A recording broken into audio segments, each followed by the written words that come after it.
পূর্ব বর্ধমান জেলা sports and physical culture association পরিচালিত কাটোয়া ক্রীড়া উৎসব অন্তর্ভুক্ত ষষ্ঠতম খেলা অ্যাথলেটিক্স প্রতিযোগিতা অনুষ্ঠিত হল কাটোয়া নেতাজি ক্রীড়াঙ্গন মাঠে।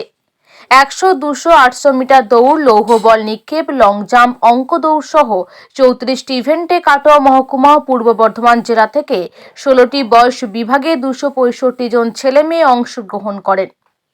উপস্থিত ছিলেন আন্তর্জাতিক মাস্টার ক্রীড়াবিদ অজয় কুমার মণ্ডল, শুভেন্দু ব্যানার্জি সহ পূর্ব বর্ধমান জেলা স্পোর্টস অ্যান্ড ফিজিক্যাল কালচার অ্যাসোসিয়েশনের সম্পাদক সমর দাস ও সভাপতি তারক চন্দ্র দে সহ অন্যান্যরা। এমন প্রতিযোগিতা হওয়ায় খুশি এলাকাবাসী। আজকে এখানে কি অনুষ্ঠিত হলো? এখানে কাটোয়া ক্রীড়া উৎসবের যে অ্যাথলেটিক্স প্রতিযোগিতা সেটা আমাদের নেতাজি ক্রীড়াঙ্গন মাঠে হলো। এখানে প্রায় কাটোয়ার মহকুমা এবং জেলা থেকে 265 জন ছেলে মেয়ে বিভিন্ন বিভাগে বয়স বিভাগে অংশগ্রহণ করেছে।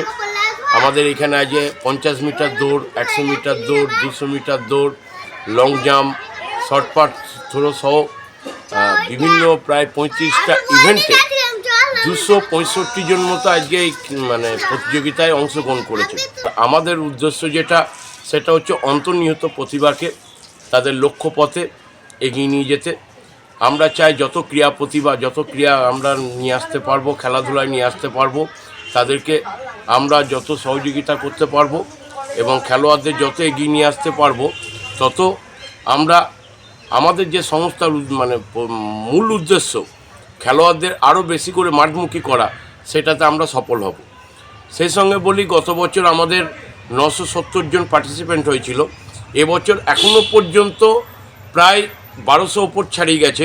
এখনও আমাদের ফুটবল এবং ভলিবল প্রতিযোগিতাটা বাকি আছে। আগামী 1 তারিখে আমাদের ফুটবল প্রতিযোগিতা কাটোয়া কলেজ মাঠে অনুষ্ঠিত হবে। আশা রাখছি যে এবার প্রায় 1300-1400 ছেলেমেয়ে অংশগ্রহণ করছে। গত বছরের থেকে এবছরের রেকর্ড আমরা ছাড়িয়ে গেছি। তো আমাদের যেটা উদ্দেশ্য যে খেলোয়াড়দের বিভিন্নভাবে সহযোগিতা করা এবং যুব সমাজ শিশুদেরকে বেশি করে খেলাধুলার যত রকম সুযোগ সুবিধা আছে দেওয়া, তাতে আমরা সফল হচ্ছি। এবং পুনরায় আমি যারা এই খেলাধুলাতে সহযোগিতা করেছেন, কাটোয়া ক্রীড়া উৎসবে যারা সহযোগিতার হাত বাড়িয়ে দিয়েছেন, তাদের সকলকে আমি আমাদের পূর্ব বর্ধমান জেলা স্পোর্টস অ্যান্ড ফিজিক্যাল কালচার অ্যাসোসিয়েশনের পক্ষ হইতে অসংখ্য ধন্যবাদ জানাই।